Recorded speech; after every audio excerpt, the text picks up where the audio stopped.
علما وفهما يا كاشف المشكلات اكشف الحجب عن وجوه هذه المعاني حتى نطلع على خفيات هذه المسائل واحفظنا من الخطأ والضلال فأنت موفق كل أمر وأنت علام الغيوب برحمتك يا أرحم الراحمين وهب لنا يا وهاب علم وحكمة ولرزق يا رزاق كلنا مسهلا بالخير يا فتى فافتح لنا يا الله بالهدى كلنا يا عليم فضلا اللهم علمنا ما جهلنا وذكرنا ما نسينا اللهم اجعل أعمالنا خالصة لوجهك الكريم إنك على كل شيء قدير ولا حول ولا قوة إلا بالله العلي العظيم وصلى الله على سيدنا محمد وعلى آله وصحبه وبارك وسلم الحمد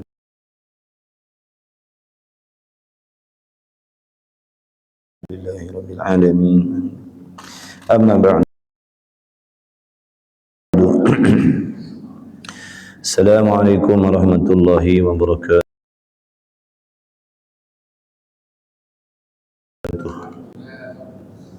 Dan hadirin hadirat para muhibbin rahimakumullah, segala puji bagi Allah yang bersifat dengan maha suci dari sebarang sifat kekurangan, yang bersifat dengan segala sifat kesempurnaan. Dengan kehendaknya kita dipertemukan lagi oleh Allah pada malam ini dan diberi taufik oleh Allah dan masih lagi memberikan nikmat kehidupan kepada kita agar dapat kita menggunakan nikmat hidup ini, berusaha bersungguh-sungguh untuk memperbaiki amalan kita, perhubungan kita di sisi Allah Subhanahu wa taala. Mudah-mudahan antum semua dalam rahmat dari Allah Subhanahu wa taala sihat afiat insya-Allah. Mari sama-sama kita memperbaiki dan memperbetulkan qasad dan niat kita di dalam majlis ilmu. Mudah-mudahan Allah merezekikan kepada kita ilmu yang bermanfaat.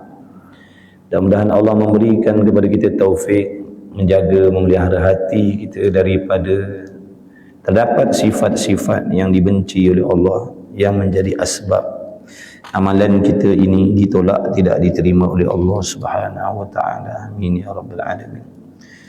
Sambungan kitab malam ni, kitab Tauhid Risalah Misbah Munir, muka surat 80. La haula wala quwwata illa billah. Muka surat 80 baru nak masuk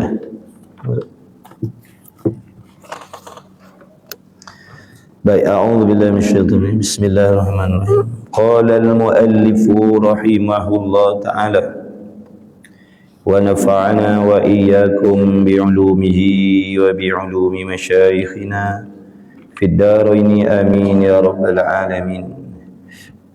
Kata musannif, huraian yang pertama daripada sifat-sifat Rasul. Wajib bagi setiap kita mukallaf mengenal Allah dengan makna mengetahui sifat-sifat yang ketentuan dengan zat Allah. Mengenal Allah bukan bermaksud mengetahui nama-namanya sahaja. Mengenal Allah yang dikehendaki menurut para alim ulama akidah, ulama kalam, iaitu kita mengetahui, memahami apakah sifat-sifat yang ketentuan bagi Allah, apakah sifat ketentuan bagi zat Allah, mengapa dan kenapa dipanggil Allah Ta'ala itu Tuhan, apakah perbezaan Allah dengan makhluk, apakah perbezaan sifat-sifat Allah dengan sifat-sifat kita makhluk. Jadi wajib bagi setiap laki-laki perempuan mengenal, mengetahui, memahami apakah sifat-sifat yang wajib bagi zat Allah, yang mustahil bagi zat Allah, yang harus bagi zat Allah. Mengetahui secara tafsil supaya dengan kefahaman dan pengenalan itu menghasilkan pegangan keimanan, keyakinan yang sungguh-sungguh, yang jazam di dalam hati kita terhadap Allah, yang mana apabila seseorang hamba itu telah mengenal Allah Subhanahu wa ta'ala, yang melahirkan di dalam dirinya faedah daripada mengenal Allah Subhanahu wa ta'ala itu akan menghasilkan perasaan takut di dalam hati hamba. Dengan sebab itu mengenal Allah hukumnya wajib, kerana daripada mengenal Allah Ta'ala itu akan menghasilkan ketakwaan, menghasilkan rasa takut terhadap Allah, rasa gerun terhadap Allah, rasa malu terhadap Allah. Yang mana hamba-hamba yang di dalam hatinya ada perasaan takut, gerun, malu terhadap Allah akan menjadi hamba yang patuh, yang taat, setia dengan Allah. Dia akan menjadi hamba yang takut, yang patuh dengan Allah, akan menjadikan dia hamba yang taat kepada Allah dalam setiap waktu, walau di mana tempat sekalipun dia berada. Dia akan berusaha menjunjung perintah Allah Subhanahu wa ta'ala, melaksanakan dengan sempurna apa yang disuruh oleh Allah zahir dan batin, meninggalkan segala yang dibenci oleh Allah dengan sempurna zahir dan batin. Itu hasil faedah yang diperolehi daripada mana-mana hamba yang telah mengenal Allah Subhanahu wa ta'ala. Sebaliknya hamba-hamba yang tidak mengenal Allah Ta'ala seperti yang diperintahkan, mustahil akan ada di dalam hatinya perasaan takut, gerun, malu, hebat terhadap Allah. Dengan itu akan menjadikan dia hamba yang cuai, hamba yang leka, hamba yang tidak memperdulikan arahan, perintah dan larangan Allah, yang akan merugikan diri mereka sendiri. Dengan sebab itu wajiblah kita mengenal Allah Ta'ala supaya hasil di dalam diri kita ketakwaan. Kata Imam Ghazali rahimahullah ta'ala, perasaan takut, gerun terhadap Allah Ta'ala itu adalah datang daripada ilmu, pengetahuan, pengenalan terhadap Allah Ta'ala itu. Seperti mana kata pepatah, kalau tak kenal maka tak cinta. Maka kalau tak kenal Allah, maka kita tidak akan takut dan gerun kepada Allah. Bila tak takut, tak gerun kepada Allah, kita akan jadi hamba yang derhaka, hamba yang ingkar. Baik, bukan itu sahaja yang dituntut oleh Allah atas diri kita. Bahkan wajib juga kita mengenal Rasul. Wajib kita mengenal para Rasul. Apakah sifat-sifat yang ketentuan dengan Rasul yang diutuskan oleh Allah, supaya kita menjadi hamba yang percaya, yang yakin, yang beriman dengan mereka-mereka yang diutuskan oleh Allah sebagai Rasul ini, supaya menjadikan kita umat yang mempercayai, yang menerima, yang taat dengan perintah Rasul.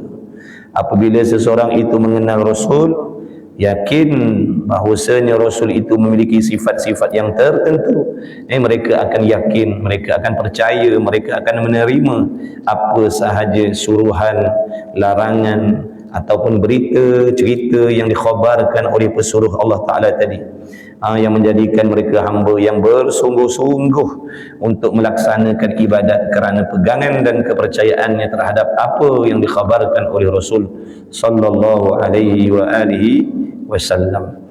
Sebaliknya, barang siapa yang tidak mengenal Rasul, mereka akan mempertikaikan Rasul, mereka akan mempertikaikan apa yang dikhabarkan oleh Rasul, mereka akan mempertikaikan apa yang dilarang oleh Rasul. Mereka akan menjadi hamba yang tidak taat kepada Allah. Jadi barang siapa yang tidak mempercayai Rasul, sesungguhnya dia tidak mempercayai Allah. Jadi kita dua-dua, kita wajib beriman kepada Allah dan wajib juga beriman kepada Rasul, wajib mengenal Allah, wajib mengenal Rasul. Jadi malam ni musannif rahimahullah ta'ala nak mendekatkan kita, nak memperkenalkan kepada kita apakah sifat-sifat yang ketentuan, yang wajib, yang mesti ada pada mereka yang diutuskan oleh Allah, supaya kita mengenal Rasul ini mempercayai mereka, mempercayai apa sahaja yang dikhabarkan oleh mereka. Supaya kita menjadi hamba yang mempercayai apa sahaja yang dikhabar oleh Rasul, supaya kita boleh melaksanakan apa yang disuruh oleh Rasul tadi, yang mana mereka adalah perantaraan di antara kita dengan Tuhan yang menjadikan alam. Baik, kata musannif rahimahullahu ta'ala, huraian yang pertama daripada sifat-sifat Rasul. Maka sifat-sifat Rasul yang dimaksudkan di sini sifat segala Rasul yang diutuskan oleh Allah, bukan sahaja sifat yang ada pada Nabi kita Muhammad sallallahu alaihi wasallam. Bahkan sifat ini adalah sifat yang mesti ada pada sekalian Rasul yang diutus oleh Allah. Sama ada Rasul-Rasul yang disebutkan nama-nama mereka di dalam Al-Quran, ataupun yang tidak disebutkan nama-nama mereka di dalam Al-Quran. Bila sebut Rasul, termasuklah para Nabi alaihi salatu wassalam, para Nabi, kerana Rasul-Rasul ini Allah Ta'ala memilih mereka menjadi utusan Allah adalah di kalangan para Nabi. Tidak menjadi Rasul melainkan mereka adalah pilihan Allah di kalangan Nabi. Setiap Rasul pasti mereka itu Nabi, tetapi setiap Nabi belum lagi pasti mereka itu Rasul. Apa perbezaan di antara Nabi dan Rasul? Para Nabi alaihi wassalatu wassalam, Allah Ta'ala mewahyukan kepada mereka ilmu-ilmu yang tertentu hanya untuk diamalkan bagi diri mereka. Tidak diperintah oleh Allah untuk menyebarkan, mengajarkan kepada orang lain. Itu Nabi. Itu Nabi. Allah Ta'ala mewahyukan kepada mereka ilmu-ilmu yang tertentu, amalan-amalan yang tertentu adalah untuk amalan diri mereka sendiri. Tidak diperintah oleh Allah untuk menyebarkan, mengajarkan, mengajak orang lain. Itu Nabi. Berbeza dengan Rasul alaihi wassalam, Allah Subhanahu wa Ta'ala mewahyukan kepada mereka ilmu, hukum, hakam, perintah dan sebagainya, serta mereka dipertanggungjawabkan oleh Allah untuk mengajak, untuk menyebarkan, untuk mengajarkan perkara-perkara itu kepada umatnya. Kepada umatnya. Itu Rasul. Baik, apakah sifat Rasul? Bila mereka mendakwa mereka itu merupakan utusan Allah, apakah sifat yang ketentuan bagi mereka? Kerana kalau kita ada sifat ini pada mereka, tidak layak mereka itu menjadi utusan Allah. Dikatanya musannif uraian yang pertama daripada sifat-sifat Rasul iaitu siddiq. Siddiq artinya benar. Setiap Rasul yang diutus oleh Allah, setiap Nabi yang diutus oleh Allah, mereka itu wajib mesti bersifat dengan benar. Benar makna mereka akan berkata sesuatu yang sama dengan hakikat perkara. Itu benar. Lawan bagi benar ni dusta, bohong. Berkata sesuatu yang menyalahi hakikat diri perkara yang sebenar. Adapun benar ni tidak. Benar ini kalau dikatakan sesuatu itu warnanya putih, memang sungguh-sungguh hakikatnya perkara itu berwarna putih. Kalau dia kata hitam, memang hakikat perkara itu hitam. Itu benar. Kalau benda itu hitam, tiba-tiba disampaikan kuning, itu namanya dusta, bohong. Jadi setiap Rasul ni benar. Jadi apa sahaja yang keluar daripada mulut mereka itu hakikatnya itulah yang diperintah oleh Allah. Apa yang keluar daripada lidah mereka yang mulia itu, sama ada perkara itu terjangkau di ilmu pengetahuan kita ataupun akal kita, ataupun tak boleh dipikirkan oleh akal kita, sesungguhnya perkara itu benar. Benar, sungguh-sungguh benar. Tidak dusta sekali-kali. Nabi tidak menokok tambah hukum Allah. Nabi tidak membuat-buat cerita tentang Allah. Nabi tidak mereka-reka sesuatu daripada Allah. Apa yang dikhabarkan itulah hakikatnya yang nak dikhabarkan oleh Allah kepada kita hamba-hambanya. Rasul, contohnya Rasul sallallahu alaihi wasallam bersabda yang maksudnya daripada hadis tu, barang siapa yang duduk di dalam majlis ilmu, siapa yang duduk dalam majlis ilmu, berhimpun dalam majlis zikir, mereka itu dikerumuni oleh para malaikat. Dikerumuni oleh para malaikat. Memang sungguh-sungguh perkara itu berlaku. Memang sungguh-sungguh perkara itu terjadi. Orang-orang yang duduk di dalam majlis ilmu, mereka berada di bawah hamparan sayap malaikat. Didoakan oleh sekalian para malaikat, dimintakan ampun oleh sekalian para malaikat. Ya Allah, ampunkanlah hamba-Mu sekian-sekian sipolan yang duduk di dalam majlis ilmu. Contohnya pada saat dan ketika ini, seandainya majlis ilmu kita pada saat dan ketika ini ikhlas, diterima oleh Allah, itulah yang sedang berlaku di sini. Itulah yang sedang berlaku di sini. Tuan-tuan, puan-puan, para muhibbin sekalian sedang berada di bawah hamparan sayap malaikat. Seandainya Allah Ta'ala membukakan hijab, nescaya kita akan dapat tempat ini dipenuhi dengan para malaikat Allah. Perkara itu memang sungguh berlaku. Nabi bukan membuat cerita. Nabi bukan cerita dongeng. Nabi tidak membuat cerita-cerita bohong dusta. Itu contohnya. Maknanya apa yang dikhabarkan oleh Rasul itu walaupun tidak dapat dilihat dengan mata kepala kita, tetapi perkara itu adalah perkara yang benar-benar berlaku dan terjadi. Macam mana kita mendongak di langit, memandang kepada bintang-bintang yang bercahaya, begitulah pandangan para malaikat di atas muka bumi yang sedang berada di dalam majlis ilmu. Tempat-tempat zikrullah, tempat-tempat yang diadakan majlis ilmu itu bercahaya-cahaya, seperti mana kita memandang ke atas langit bercahaya, berkelip-kelip bintang-bintang. Macam itulah pandangan para malaikat daripada langit sana dia kepada bumi, yang mana di tempat-tempat itu diadakan majlis-majlis zikir, majlis ilmu. Subhanallah. Maha suci Allah dari sebarang kekurangan, yang maha hebat, yang maha kaya, yang maha kuasa menjadikan segala sesuatu. Allah jadi bertuah kita, alhamdulillah. Allah Ta'ala pilih kita. Allah Ta'ala pilih kita. Dan di tempat lain Nabi kata, barang siapa yang duduk dalam majlis ilmu, Nabi kata mereka itu tetamu Allah. Siapa yang duduk dalam majlis zikir, majlis ilmu, Nabi kata mereka itu tetamu Allah. Maksudnya Allah yang nak suruh Nabi khabarkan kepada siapa sahaja yang duduk dalam majlis ilmu, sejahat apa pun dia, semaksiat apa pun dia, dia adalah tetamu aku.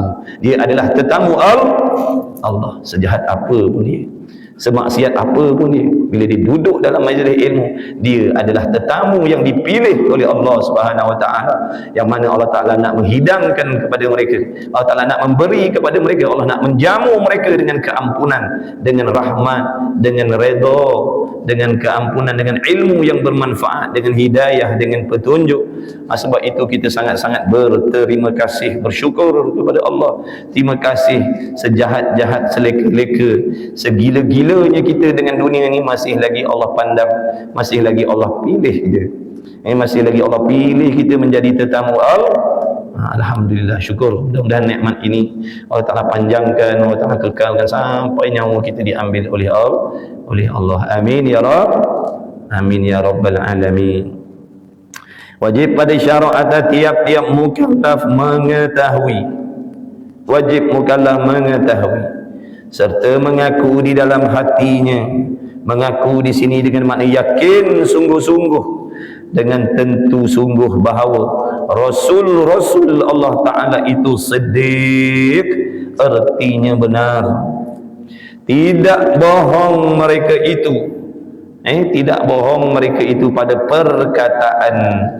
Jadi apa sahaja yang keluar, yang terbit daripada lidahnya Rasulullah SAW yang mulia itu, tidak ada sepatah huruf pun yang dusta. Semuanya benar. Semuanya benar. Itulah hakikatnya. Benar. Jadi kalau Nabi cerita tentang suruhan, memang itulah yang Allah suruh. Nabi bersabda, talabul ilmi fariidatun ala kulli muslimin wal muslimatin. Menuntut ilmu itu, kata Nabi, fardu, wajib, mesti atas setiap laki-laki dan perempuan yang beragama Islam. Maka itulah sebenar-benarnya perintah Allah. Nabi cuma tolong sampaikan sahaja. Nabi cuma tolong bagi tahu, Nabi cuma tolong sampaikan, kerana mustahil untuk kita hamba yang biasa ini nak mengetahui apa yang Tuhan kita perintah atas diri kita, apa yang Tuhan kita larang atas diri kita, apa yang Tuhan kita suka, apa yang Tuhan kita benci. Mustahil kita tahu kalau tidak ada perantaraan di antara kita dengan Allah. Jadi kita boleh tahu perkara itu dengan sebab adanya perantaraan di antara kita dengan Allah, iaitu Rasul sallallahu alaihi wasallam. Tidak bohong mereka itu pada perkataan. Jadi jangan dipertikaikan apa yang dikhabarkan oleh Rasul.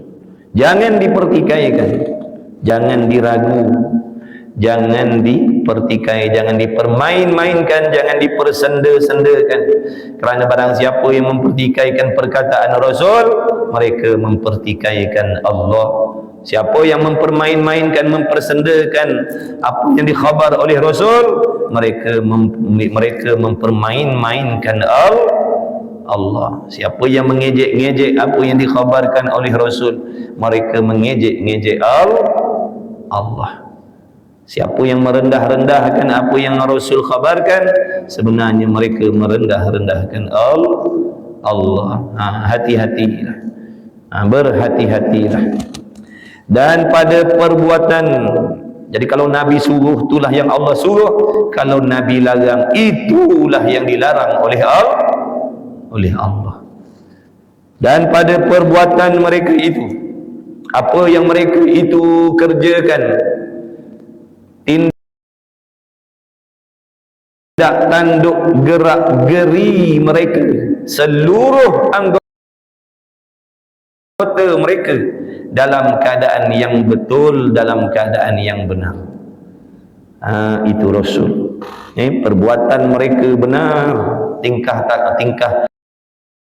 laku mereka benar, tidak pernah terjatuh di dalam perbuatan atau tingkah laku yang salah, yang dosa, yang maksiat. Benar. Dan dikehendaki dengan benar itu ialah apa-apa yang mereka itu Rasul berkata, daripada suruh. Kalau contohnya Rasul menyuruh sesuatu, dan tegah seandainya Rasul itu melarang sesuatu, dan menceritakan perkara-perkara yang gaib. Kalau Rasul itu ceritakan kepada kita tentang perkara yang tak dapat dilihat oleh mata kepala kita, sesungguhnya benda itu benar, benar sungguh. Dan apa yang mereka itu perbuat semuanya betul, semuanya benar. Apa yang Rasul khabarkan tentang perkara yang nyata ataupun perkara yang gaib, perkara yang sudah berlalu, perkara yang sedang berlaku, perkara yang lagi akan berlaku, semuanya itu benar. Walaupun benda itu tak jadi lagi, tapi 1500 tahun, 1400 tahun lebih dulu Nabi dah bagi tahu akhir zaman begini, pasti akan berlaku sedemikian. Pasti akan berlaku sedemikian, cepat ataupun lambat. Nabi cerita nanti di padang mahsyar tu, contoh Nabi cerita benda yang akan datang. Nabi ceritakan keadaan dan kelakuan manusia waktu bangkit daripada kubur besok, selepas ditiupkan sangkakala yang kedua. Ramai di kalangan umat Nabi Muhammad sallallahu alaihi wasallam yang di atas dunia, asbab daripada amalan-amalan mereka yang jahat, dengan sebab amalan-amalan mereka yang jahat di atas dunia. Waktu dunia dia merupakan seorang manusia yang sempurna, yang cantik, yang lawa, yang kacak. Tetapi waktu mereka dibangkitkan daripada kubur, Allah ubah kelakuannya, Allah ubah rupanya jadi rupa babi, rupa jadi Allah ubah kelakuannya, Allah ubah rupanya jadi anjing, jadi monyet dan sebagainya. Perkara itu benar, bukan dusta. Perkara itu benar, bukan dusta. Itu balasan. Nabi ceritakan tentang balasan-balasan Allah di hari kiamat besok. Itu bukan cerita dongeng. Sebab itu orang yang yakin sungguh-sungguh dengan apa yang dikhabarkan oleh Rasul tentang perkara-perkara azab di hari kiamat. Mereka sangat-sangat takut, gerun, ya Allah, minta jauhlah, tak nak jadi macam tu. Tak naklah atas dunia ni berupa manusia, nanti di padang mahsyar rupa babi. Na'udzubillah min zalik. Ada yang menggunting lidah-lidahnya sendiri, ada yang memecah-mecahkan kepalanya sendiri. Itu semua daripada amalan yang dilakukan di atas dunia. Nabi ceritakan malaikat maut tu. Kita kena kenal, kena tahu sifat malaikat maut yang kita nak jumpa. Adapun saudara mara kita yang dah mati, semua dah jumpa dah. Yang namanya malaikat maut tu semua dah jumpa dah. Kita ni akan jumpa tak lama lagi. Kita ni wajib jumpa dengan makhluk Allah yang namanya malaikat Israel. Malaikat maut tu hamba Allah yang Allah Ta'ala utuskan memberi tugasan khusus kepada mereka untuk menyentap nyawa-nyawa manusia tanpa ada perasaan belas kasihan. Malaikat maut dia tak ada perasaan belas. Allah tidak jadikan di dalam diri dia perasaan belas kasihan. Dia tak peduli. Rupa dia Nabi kata hitam. Waktu malaikat maut ni nak datang, nak cabut, nak sentap, nak rentak nyawa hamba-hamba Allah yang fasik, yang banyak buat dosa maksiat, yang munafik, yang kafir. Dia bukan orang soleh, dia bukan orang solehah. Matinya su'ul khatimah, matinya celaka, matinya jahat. Maka malaikat maut tu berupa dengan rupa yang sangat-sangat menakut, menggerunkan. Tubuhnya hitam sangat tubuhnya. Pakaiannya hitam. Matanya bersinar, berkilau seperti pancaran kilat. Keluar daripada mata, hidung, mulutnya api dan asap. Itulah yang nak mencabut nyawa kita. Kalau kita ni fasik, kalau kita zalim, kalau kita fasik, kita maksiat, itulah rupa malaikat maut yang akan rentak cabut nyawa kita. Maka hendaklah kita waspada, hati-hati, takut, gerun untuk bertemu malaikat maut dalam keadaan demikian. Janganlah kedatangan malaikat maut begitu. Datang tetap datang, kita tak boleh lari. Kerana itu janji Allah, kullu nafsin dha'iqatul maut. Maka apa persiapan kita nak bertemu dengan makhluk Allah yang bernama malaikat maut tu? Kita dah ada persiapan ataupun belum nak bertemu dengan malaikat maut? Kerana cerita tentang malaikat maut ini cerita yang dikhabarkan oleh Rasulullah sallallahu alaihi wasallam. Jangan kita ambil tahu tentang nikmat syurga sahaja, kena tahu juga tentang benda-benda yang menakutkan, yang menggerunkan, yang pasti berlaku dan pasti terjadi, yang lagi akan datang nisbah kepada diri kita yang masih hidup. Hendaklah kita tahu. Begitulah Nabi kata perumpamaan malaikat maut. Waktu saat roh tu nak keluar, ibaratnya dicincang-cincang dengan pedang yang tajam. Sebanyak 300 kali cincang 300 kali. Begitulah azab pedihnya, peritnya, pedih bisanya waktu roh tu nak keluar daripada badan kita. Apa persiapan kita? Apa persiapan kita? Sebab Nabi tidak bohong, Nabi tidak dusta sekali-kali. Bukan sekadar tahu, oh Nabi itu benar, oh faham. Nabi itu benar tak? Benar. Apa sifat Nabi? Benar. Begitu je. Kalau begitu maknanya tidak ada manfaat yang kita dapat daripada keimanan kita tentang kebenaran Rasul. Kita ni diperintahkan supaya meyakini, beriman bahawasanya Rasul itu benar, supaya kepercayaan kita tentang kebenaran Rasul itu memberi faedah kepada diri kita. Mana di antara faedahnya? Takut bila Nabi cerita macam tu, perjalanan orang yang nak mati, oh takutnya. Lalu kita membuat persiapan yang terbaik. Itu kata boleh ambil manfaat. Kalau dengar benar Rasul tu benar. Tahu tak Rasul tu benar? Tahu. Tapi tak ada persiapan. Jadi tak ada faedah lah walaupun dia beriman Rasul tu benar. Jadi kita disuruh yakin Rasul tu benar supaya apa yang dikhabarkan oleh Rasul itu dapat diambil manfaat. Rasul bersabda dalam hadis sana, barang siapa yang suka berdengki, Allah hapuskan segala pahala amalan. Benar. Sebanyak apa pun amalan yang telah kita buat, walaupun dah berpuluh tahun, tahajudnya, puasanya, hajinya, umrahnya, kalau dalam hati kita sekarang ada penyakit yang namanya hasad, dengki, ketahuilah, yakinlah, kalau kita mati malam ni dalam keadaan hati yang berdengki itu, kita akan mati tanpa membawa sebarang pahala amalan. Kita akan mati dengan tanpa membawa sebarang amalan. Sebab benda itu dikhabarkan oleh Nabi SAW. Siapa yang dalam hatinya ada dengki, Allah hapuskan segala pahala amal kebajikannya. Bayangkan tuan-tuan. Jadi Nabi bukan cakap benda dongeng. Jadi bagi orang yang yakin dengan apa yang dikhabarkan oleh Rasul demikian, sudah tentu dia takut untuk berdengki. Sudah tentu dia risau untuk berdengki. Kerana takut dengan balasan Allah. Kita nak mati, nak bawa pahala amal kebaikan, kebajikan. Kalau di dunia ini perlukan duit, di hari kiamat perlukan kebajikan. Macam mana nak balik akhirat tanpa kebajikan? Kita tak tumpang siapa. Semua orang susah di hari kiamat besok. Sebab tu kita kena jaga amalan kita sendiri. Jangan harapkan amalan anak bini.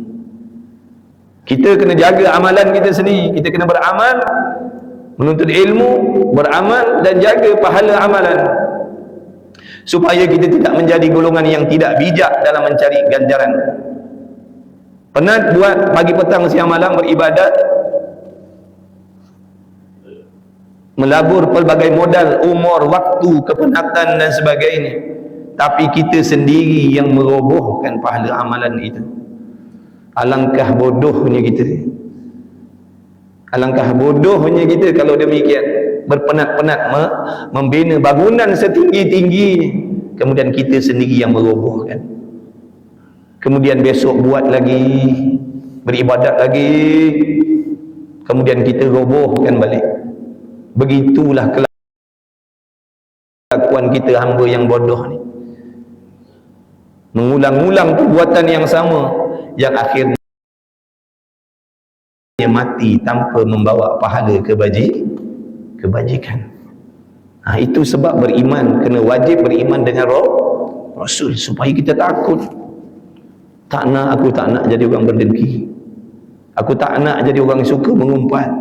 Sebab akibat dia, Nabi kata tu, yang Nabi kata akibatnya besok mati dalam keadaan fakir miskin, mati dalam keadaan tidak ada pahala kebajikan. Jangan harap kita nak bawa pahala menuntut ilmu kita malam ni, mengaji kita malam ni, haji umrah yang kita dah buat, sedekah yang kita, jangan harap kita boleh bawa dalam liang lahat kita kalau dalam hati kita masih tak buang lagi penyakit hasad dan dengki. Kalau tak berhenti lagi lidah kita daripada suka mengumpat, jangan harap ada pahala amal kebajikan yang kita bawa balik.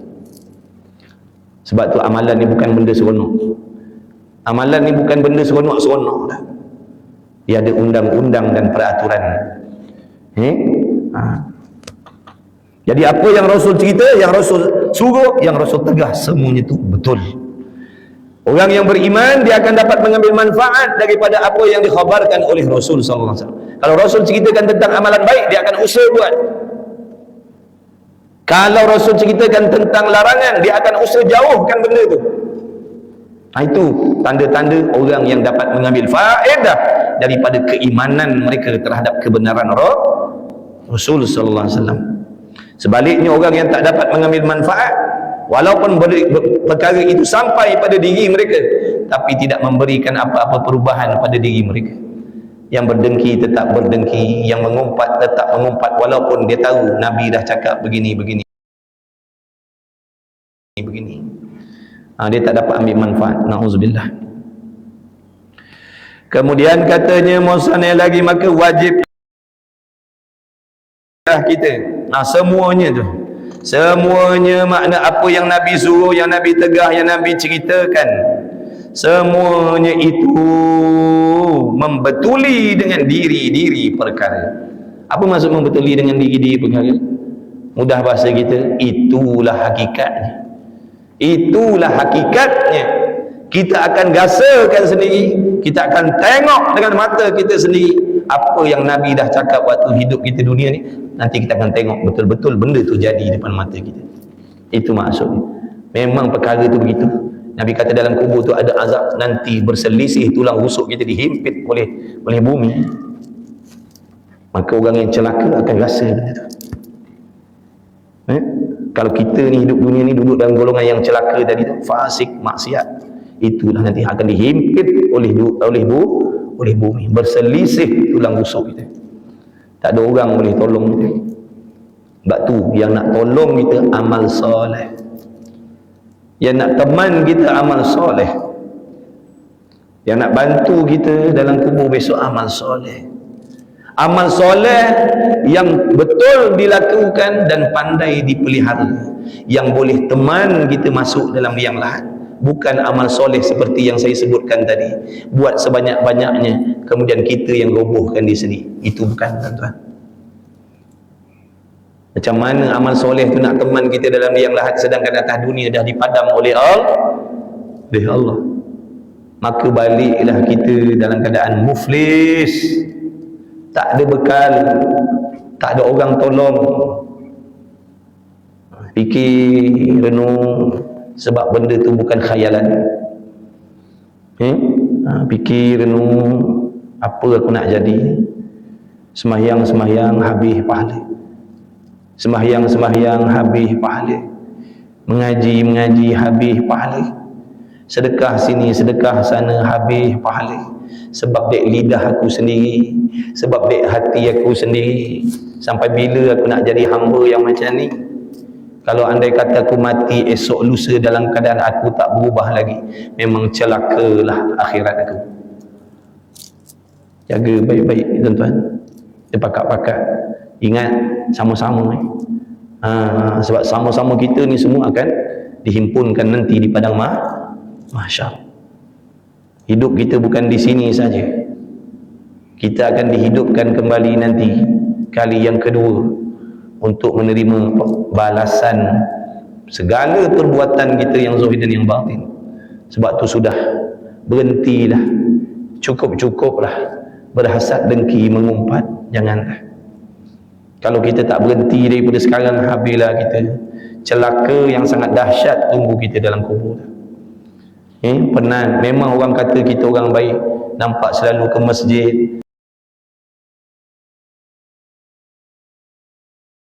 nampak selalu ke surau, tutup aurat. Memang orang kata kita baik, tapi sebenarnya tak ada apa pun amalan kita di sisi Allah, sebab hati kita jahat, hati kita busuk, hati kita suka berhasad dengki, lidah kita suka cerita tentang dosa dan aib orang, sedangkan diri kita penuh dengan dosa yang belum kita sucikan lagi. Sampai bila kita nak jadi macam tu? Cukuplah, sudah-sudahlah, merugikan kita besok. Menyesal kita besok. Tak ada orang yang boleh tolong kita besok. Na'udzubillah min zalik. Jadi kita renung-renungkan, mudah-mudahan mendapat iktibar. Orang nak dengki dengan kita, silakan. Orang nak dendam dengan kita, silakan. Orang nak umpat kita, silakan. Orang nak aibkan kita, silakan. Orang nak mengadu domba tentang kita, silakan. Kita ada Allah. Allah tahu siapa kita. Perkataan orang, umpatan orang tak memberi kesan apa-apa pun pada amalan kita. Jadi tak perlu nak ditakut dengan mulut-mulut manusia. Tak payah. Kita ada urusan yang lebih penting, iaitu menjaga dan memelihara amalan kita sendiri. Pedulikan orang. Memang kita tak kuasa nak menutup mulut orang. Kita tak ada kuasa nak tutup mulut orang selagi mereka tak mati. Selagi itu mereka akan bercakap tentang diri kita. Jadi pedulikan manusia. Jangan kita membuat benda yang mereka buat. Maknanya jangan dengki dibalas dengki, hasad dibalas hasad, umpat dibalas umpat. Jangan 2 kali 5 kita. Jangan. Pedulikan. Pedulikan. Nanti kita yang menyesal. Orang-orang tu dia takkan tolong kita di hari kiamat dalam kubur besok. Dia takkan tolong kita, tuan-tuan, percayalah, dia takkan tolong kita. Jadi jangan ambil berat, jangan ambil peduli dengan perkataan manusia yang jahat. Doakan mereka supaya mereka bertaubat, doakan mereka supaya jadi orang yang lebih baik daripada kita, supaya kita dapat mengambil manfaat daripada mereka nanti. Cukuplah, berpuluh tahun dah, itulah benda dalam hati kita, itulah pegangan lidah kita. Sedangkan utusan malaikat maut dah banyak kita dapat dah. Nabi SAW ada bersabda dalam satu hadis yang maksud ni, malaikat maut ni, tanda-tanda malaikat maut makin dekat dengan kita ialah makin banyak kita menerima utusan daripada dia. Makin banyak utusannya menunjukkan malaikat maut semakin dekat dengan kita. Apa utusan malaikat maut ni? Utusan dia mana? Ni, daripada hitam jadi beruban. Ni utusan dia. Cabut selai keluar 3. Kita kata cabut tumbuh lagi 5. Kita cuba nak lari daripada kenyataan yang kita dah semakin dekat dengan liang lahat. Konon-kononnya kita masih nak hidup lama lagi. Konon-kononnya malaikat maut jauh lagi. Dah semakin dekat. Kalau giginya dulu penuh, sekarang dah habis rongak. Kalau dulu dia kuat bertenaga, sekarang lemah lesu dah. Itu yang dimaksudkan dengan utusan malaikat maut. Maka cuba kita tengok pada diri kita, berapa banyak dah utusan tu ada. Cuba kita tengok berapa banyak dah utusan tu ada pada diri kita. Itu utusan daripada malaikat maut mengkhabarkan, jaga-jaga, tak lama lagi aku akan sampai untuk cabut nyawa kau. Apa persiapan kita, tuan-tuan? Apa persiapan kita? Memang kita tak tahu tarikh mati kita, tapi tanda-tanda dia semakin dekat tu ada. Bagi orang yang takut, itu satu rahmat yang mengingatkan dia, sudah-sudahlah, biarlah orang nak berdengki dengan aku nak mati dah, cukuplah, biarlah, nanti dia penat, dia berhenti lah. Jadi hamba yang cerdik. InsyaAllah tuan-tuan, sudah-sudahlah. Sabarlah, dunia ni memang penuh dengan kesakitan. Nanti kalau betul amalan kita, Allah Ta'ala akan letakkan kita di satu tempat yang tak ada masalah langsung. sampai bila-bila, iaitu syurga Allah. Sabarlah, sekejap je lagi. InsyaAllah. Baik, jadi maka wajiblah kita mengaku. Wajiblah kita mengaku. Wajiblah kita mengaku. Sungguh akan mereka itu pada dakwaan mereka itu jadi Nabi.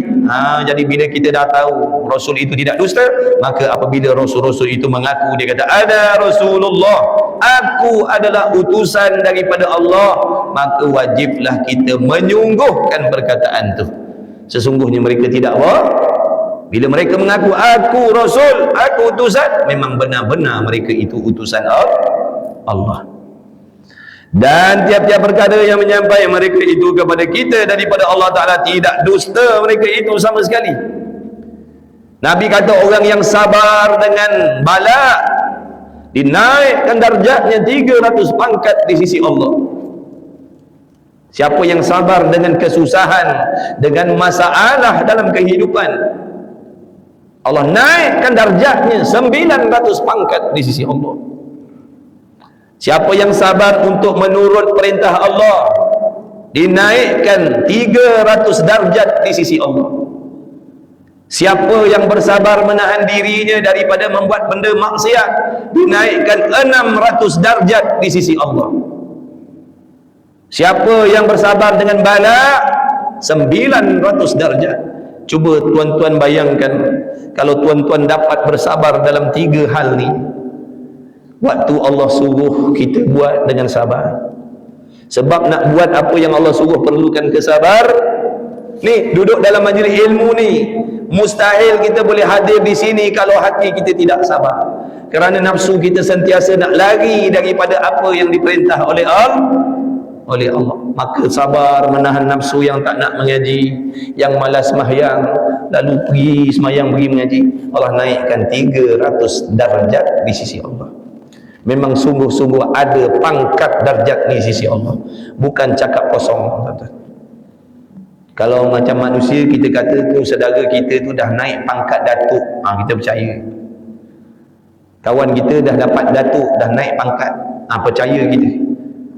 Memang betul lah tu, dia memang dinaikkan pangkat, dapat anugerah. Tapi anugerah tu diberi oleh manusia, bukan Allah. Yang ni Allah yang bagi. Nabi bagi tahu, Nabi tak bohong. Siapa sabar untuk taat perintah Allah, buat apa yang Allah suruh, Allah naikkan pangkatnya 300 darjat. Adakah sekali dia Allah suruh kita? Besok suruh semayang lagi, lusa suruh semayang lagi, naik lagi, naik lagi, naik lagi, naik lagi. Kemudian dalam masa yang sama datang hasutan dalam hati daripada syaitan.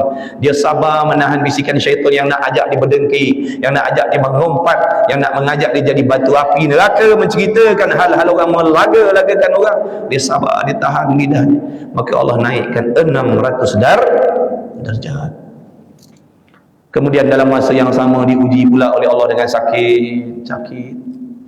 Uji dengan masalah anak yang bermasalah, uji dengan masalah isteri, ujian dengan masalah suami, ujian masalah ekonomi.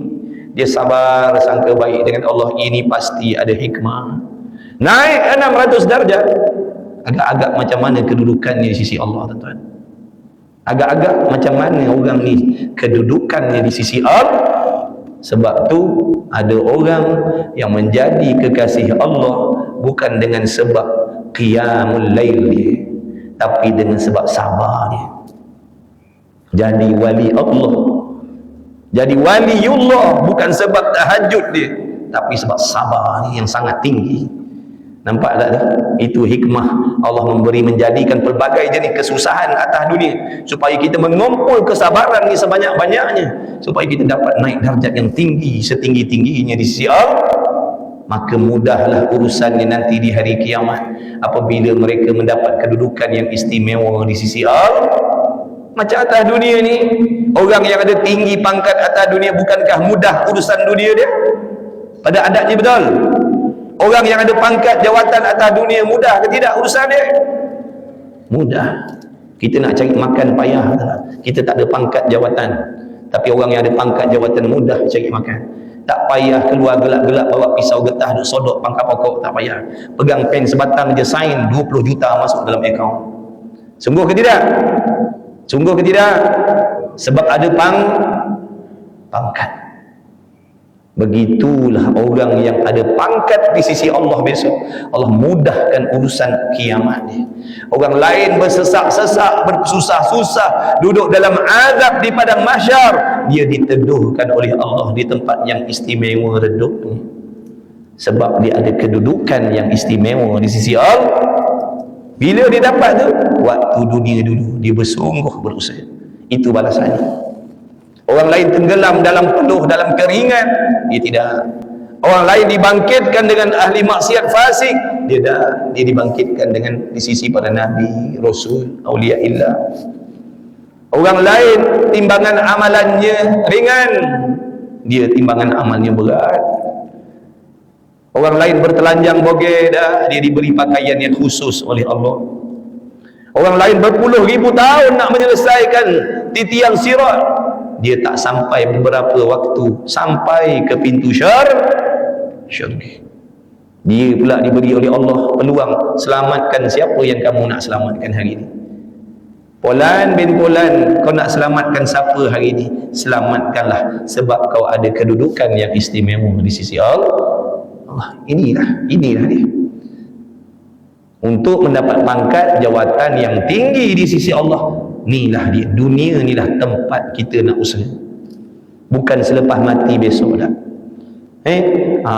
Jadi itulah hikmah Allah jadikan halangan, cabaran, gangguan dan sebagainya. Hikmahnya nak supaya membuka peluang untuk mendapat ganjaran yang tinggi di sisi Allah dengan sabar tadi dah. Jadi yakinlah benda tu, pangkat jawatan sisi Allah tu memang ada sungguh-sungguh. Allahumma salli ala Sayyidina Muhammad. Dan tiap-tiap perkara yang menyampai mereka itu kepada kita daripada Allah Ta'ala, tidak dusta mereka itu sama sekali, walaupun dengan jalan seloroh sekalipun. Dia wajib kita mengaku dengan sungguh mereka itu pada dakwah mereka itu jadi Nabi dan jadi Rasul, dan tiap-tiap perkara yang menyampai mereka itu kepada kita daripada Allah. Tidak dusta mereka itu sama sekali, walaupun dengan jalan seloroh sekalipun. Sekalipun Nabi bergurau. Seloroh tu mana gurau. Walaupun Nabi gurauan Nabi itu benar. Walaupun Nabi berjenaka, jenaka Nabi itu benar. Bukan macam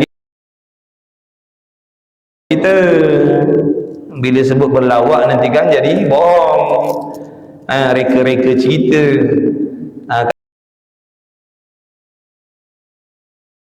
Kadang-kadang jadikan agama bahan untuk buat lawak, silap-silap jadi kafir. Dan dalil atas benar mereka itu dan tidak dusta mereka itu ialah kita fikir dan tilik dengan akal. Jika mereka itu Rasul tidak benar dan dusta mereka itu, nescaya dusta pula khabar-khabar Allah Ta'ala, kerana ia Allah membenarkan mereka itu dengan memberi mukjizat akan mereka itu yang menempati Tuhan berkata telah benar hamba-Ku.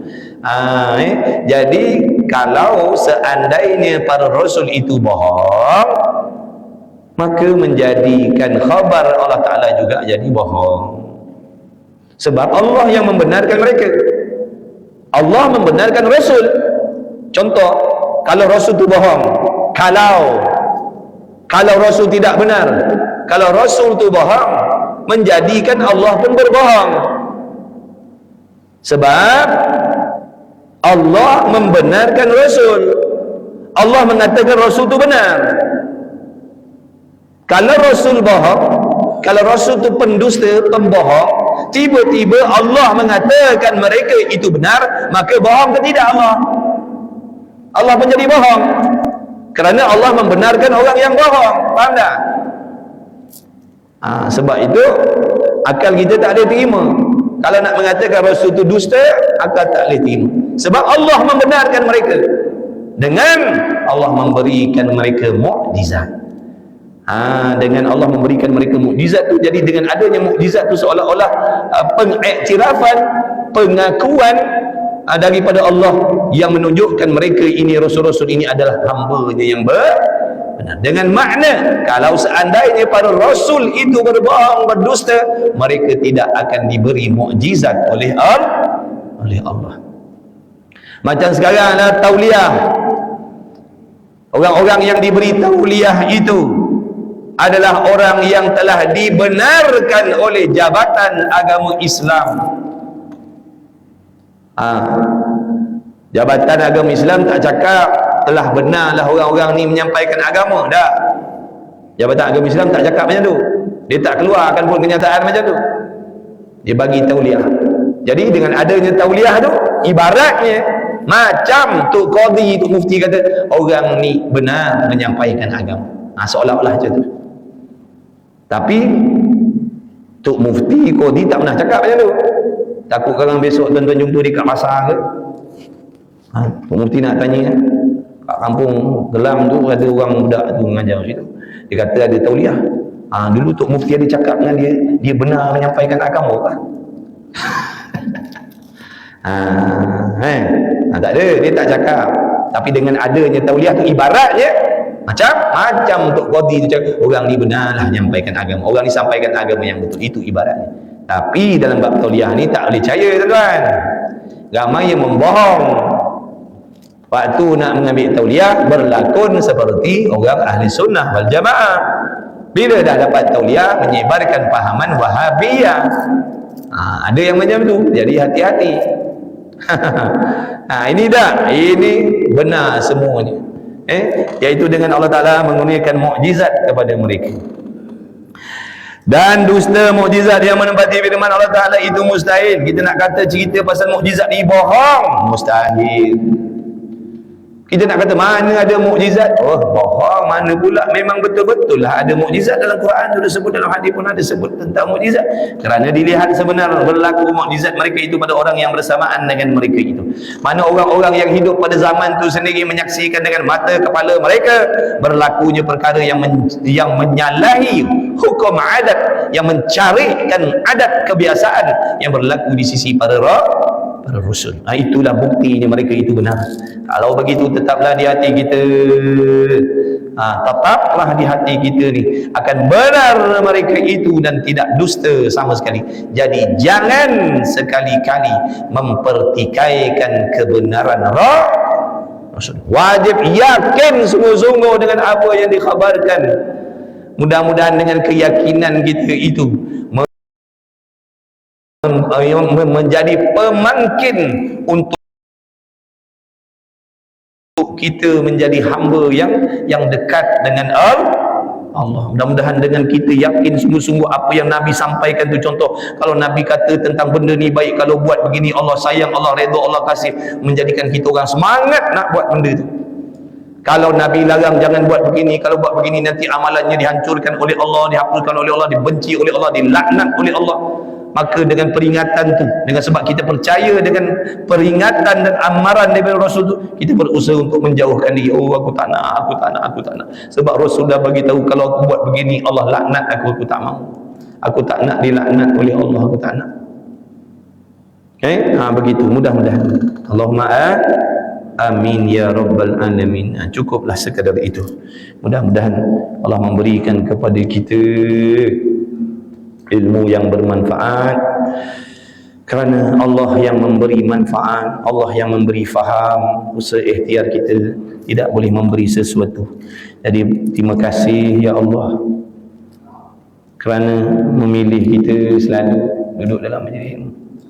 Terima kasih ya Allah kerana masih menghidupkan kita lagi.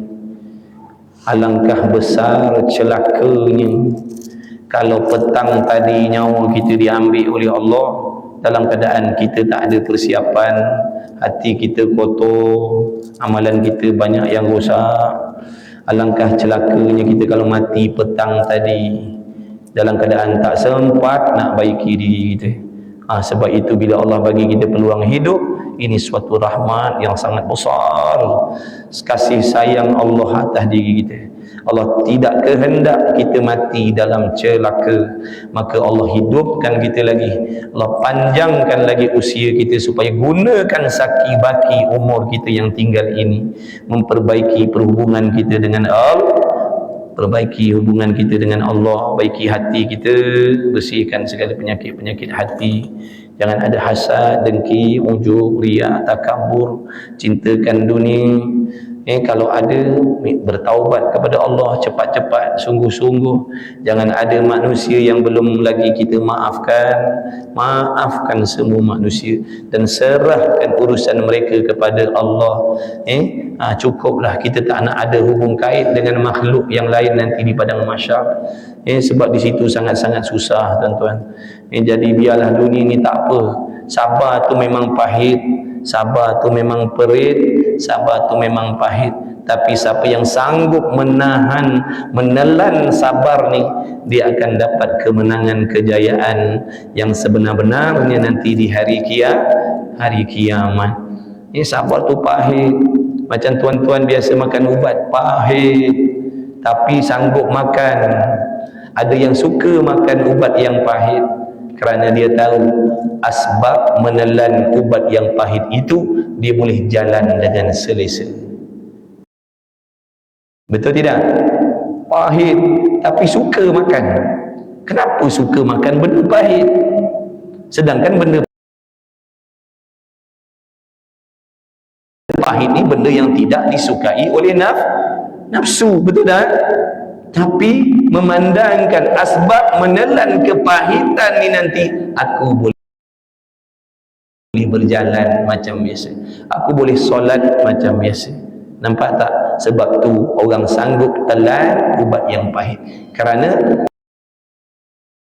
memikirkan benda yang akan datang tadi tu, asbab daripada ubat yang pahit tadi, yang mana pada hakikatnya Allah yang menyembuhkan.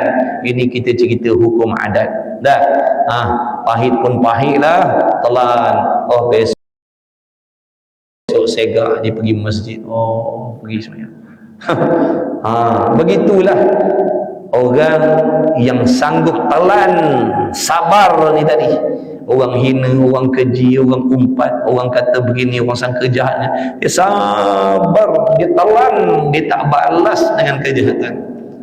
Nanti dia akan mendapat kesenangan, dia akan dapat kenikmatan yang tak berkesudahan. Sebab tu orang yang tahu hikmah tu tadi, dia akan telan benda-benda tadi tu. Pahit pun pahit lah, memang pahit nak maafkan manusia ni, tapi demi akhirat aku, nak mencari redha Allah, supaya Allah sayang, redha, mudah-mudahan Nabi seronok dengan aku telan jugalah, aku maafkan semua manusia, tak ada seorang pun yang terkecuali, semua aku maafkan. Aku serahkanlah urusan mereka dengan Allah, aku maafkan semua kerana Allah. Boleh buat macam tu? Siapa nak dikasihi oleh Allah, siapa yang nak diredai oleh Allah, siapa yang nak Nabi suka dengan dia, maafkan semua orang. Kalau seandainya lah Nabi SAW ada sekarang ni depan mata kita, kita nak tak buat dia gembira? Kita nak tak? Nabi SAW contohnya ada di hadapan kita sekarang, kita nak tak dia seronok? Tak nak. Nak ke tak nak? Baik, Nabi SAW hidup baginda ataupun wafat baginda sebenarnya sama. Yang wafat itu jasadnya, hakikatnya Rasul tidak wafat di sisi Allah. Di antara kelebihan yang Allah beri kepada Nabi kita Muhammad SAW, setiap perbuatan umatnya dilintangkan di hadapan Nabi SAW. Sekarang ni tuan-tuan duduk dalam majlis ilmu ni, diperlihatkan kepada Nabi SAW. Nabi kenal seorang demi seorang, lalu Nabi seronok dengan perbuatan tu. Bila kita terjatuh dalam maksiat, diperlihatkan juga di sisi Nabi SAW. Lalu sedih Nabi dengan kejahatan dan kemaksiatan kita, lalu Nabi memintakan ampun kepada Allah. Jadi di antara perkara yang menjadikan Nabi seronok dengan umat ni, pemaaf macam Nabi SAW. Jadi paksa diri kita, insya-Allah kita yang beruntung. Bila kita disayangi oleh orang yang Allah sayang, kita sangat bertuahlah. Jadi insya-Allah memang pedih, memang perit, memang pahit, tapi dengan sanggup menelan nanti kita akan bertemu dengan kemanisan yang berpanjangan selama-lamanya. Insyaallah. Bismillahirrahmanirrahim. Alhamdulillahirabbil alamin wassalatu wassalamu ala Rasulillah wa ala alihi. Allahumma rabbana fa'na bima 'allamtana, rabbana 'allimna alladhi ma yanfa'una, rabbana faqih ahlana wa qurbatilana fi dinina ma'al kutri unsa wa dzakar wa sallallahu ala sayyidina Muhammad. Alhamdulillahirabbil alamin.